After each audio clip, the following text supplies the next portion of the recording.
I'm with the gang and you can't hang us around. They tryna stop these niggas flexing, they ain't from my town. One torch, you know how I rock. They know how I rock. See, they got 22 shots, 8 more, that's a mop. Do all that talk, my niggas don't come that close. Walk out, they take that loss. 600 bitch draw to the boats, bang. I ain't gonna treat bro for real, Steve. Javon Boyd was fatally shot early Saturday in the Armour Square community, just blocks south of U.S. Cellular Field. Family members said the 28-year-old was working part-time as a livery driver when he was shot waiting to pick up a customer. Nah. Why is that? Get a good picture on, that's all.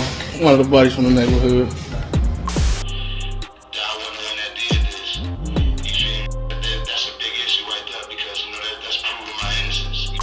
My name is Eugene Horton, a paralegal investigator for the past 30 years.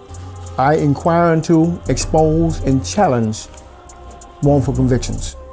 Clint Massey is a person who I'm definitely defending right now because I know I got evidence that he's wrongfully convicted. And I don't think he should be there, especially in prisons where they can't provide proper medical care, proper security, they can't provide nothing for him in there, but early death. Hey yo squad, what's the drill? Back with another video, man. You know you can't mention Chicago rap without mentioning the savage whose strap did damage, Rondonumba9. He was next in line to blow up with Dirk and them, but he was too much of a menace to the streets. Rondo's last body got his freedom card revoked by the cops, landing him in prison for 39 years. Since then, he's been fighting to get back on the outside and stopping at no lengths to beat the system, even cursing out the all-American savage, the orange op himself, Donald Trump.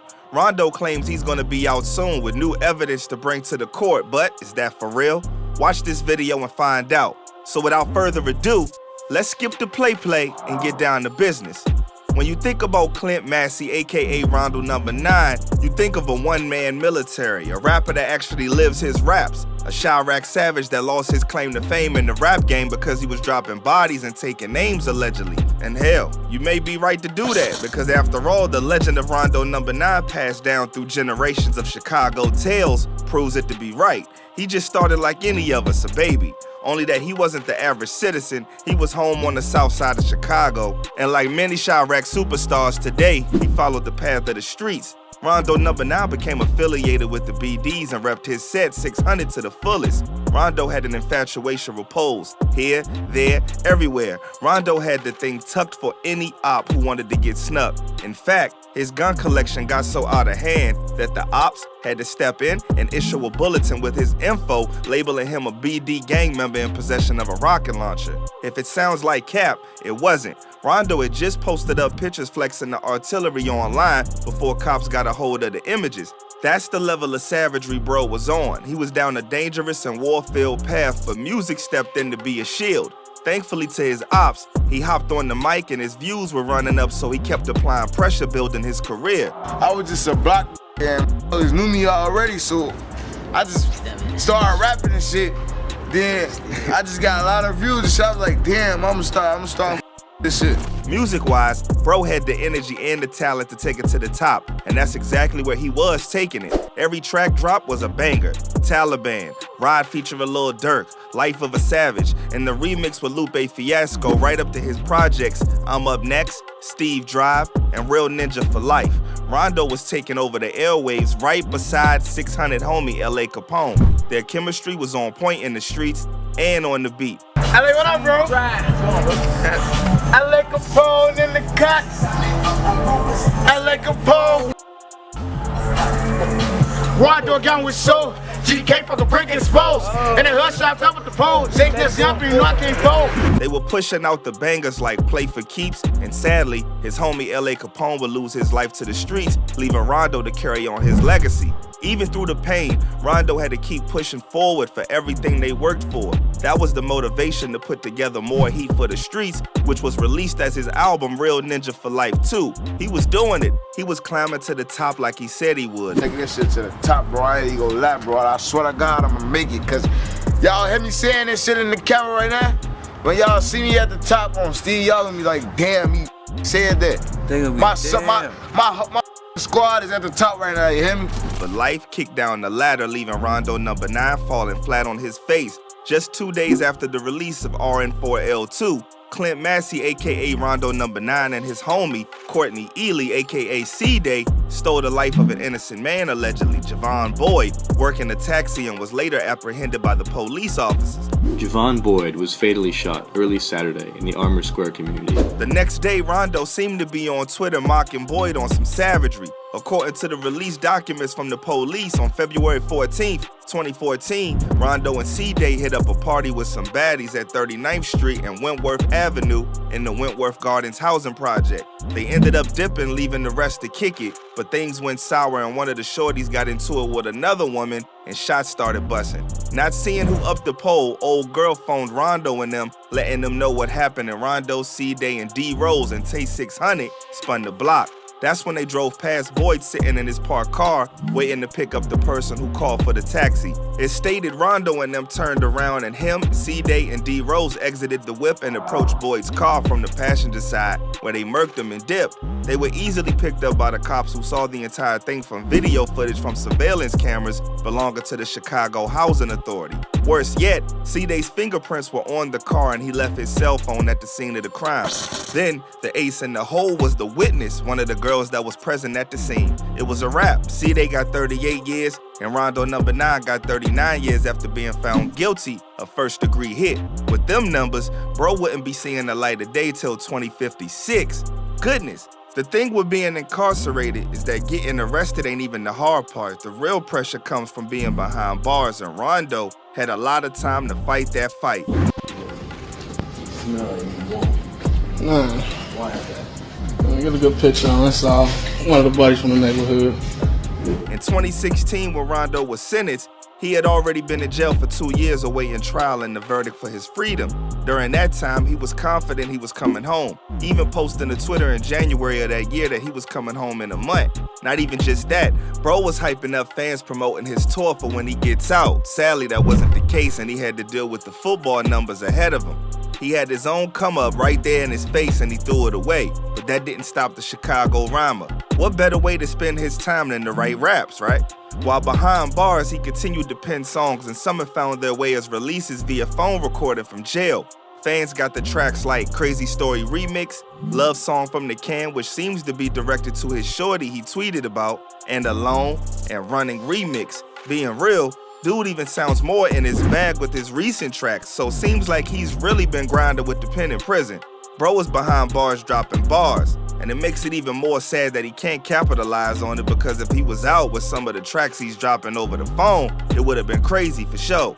He's been reflective in jail, looking back on his life and seeing the real from the fake, having time to reminisce on the life he lived. He had to face his demons and the pain that came with it. Twitter is often the place he expresses his emotions from behind bars, and it seems like he really started feeling the weight of the past, but was standing 10 toes down to start healing from all he has been through and done. But that seemed just like a passing cloud because bro was keeping his ears to the streets from behind bars and hearing talks of dudes being disrespectful to his name. Rondo was back in savage mode, already plotting his get back. With every year, bro prepares himself to be released to handle business, but fans get hyped up and it never happens. Even Dirk one time joined in on the hype, hinting at Rondo coming home soon after putting up 25 bands to get him a lawyer to sort things out. But again, the fans get left hanging as time continues to roll on. But one thing about Rondonumba9 though is that no matter what's going on in the world, he gonna make sure he keep the fans updated on what's happening. On a jail call, he stated that everything he's facing behind bars isn't breaking him, and he's just using it as motivation. See, bro, I be in this business. I swear to God, I'm anticipating that moment, like on LA. Like, I swear to God, I be using anything for motivation, like, hey, all the shit that I'm gonna go through all this shit on stage. I be. Man sound hella happy facing so much time ahead, and he's still dropping heat over the phone. I ain't playing when I jump up on this can on my brothers, bitch. I'm Rondo, I would jump in where you stand up. Life comes at you real fast, and Rondonumba9 just focuses on getting through his sentence. Soon as he got into it with another rapper, Tay 600, going off on him and calling him a snitch, blaming him for his verdict. Tay 600. You know, man.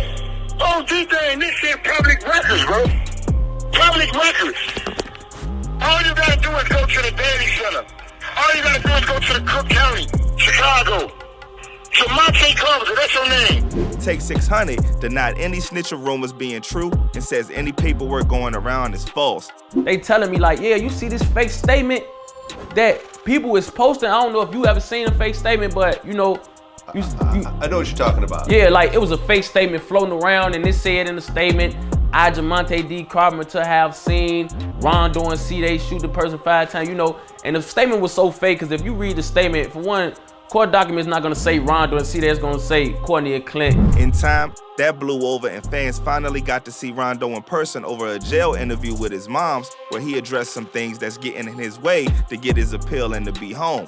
Rondo came ready to talk to the people and in his own words, wanted to move from saying just free Rondonumba9 to the movement free Clint Massey, showing that he wasn't just a rap name but a human being like everyone else, and his change was a sign of maturity. Just to basically, you know, help everybody realize that Clint Massey is the one on trial. You know, Rondonumba9 is just my rap name.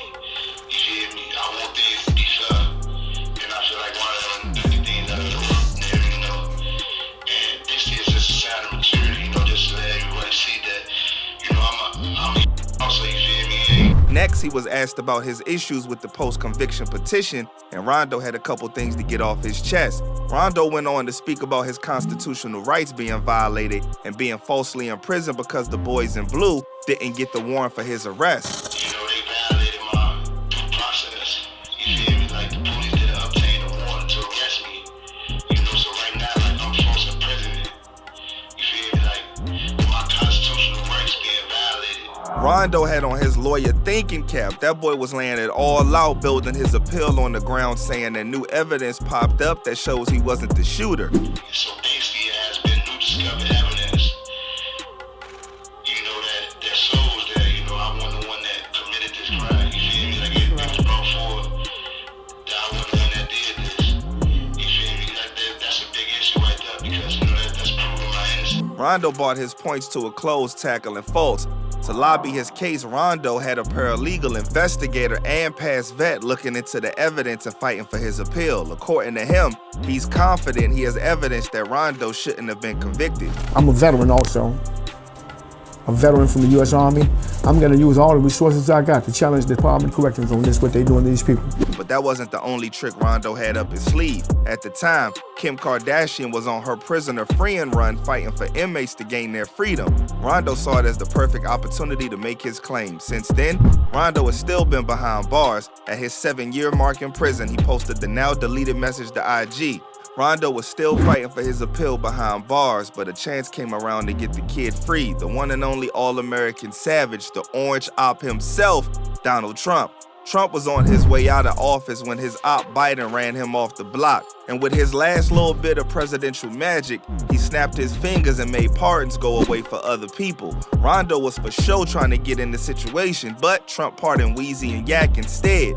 Rondonumba9, being the savage he is, let Trump know 600 was on his head top. On March 18th, 2022, Rondo dropped his Grant That Appeal freestyle on the gram, and on May 5th, 2022, he dropped another song. So he's been keeping that heat coming. The appeal is crucial for him to be free from that 39 years. One thing, he ain't giving up and says this year he's coming home and got his lawyers on it, so time will tell what's up. You know the vibes. We will keep y'all updated on everything you want to know. If y'all would like a full breakdown of his life, or L.A. Capone, or the case, let me know in the comments and I got y'all. So there you have it. Thanks for kicking it with your boy. Appreciate the love and support. I'll catch y'all when I spin the block for the next joint. And remember, stay smart, stay alert, and stay real. I'm out, y'all.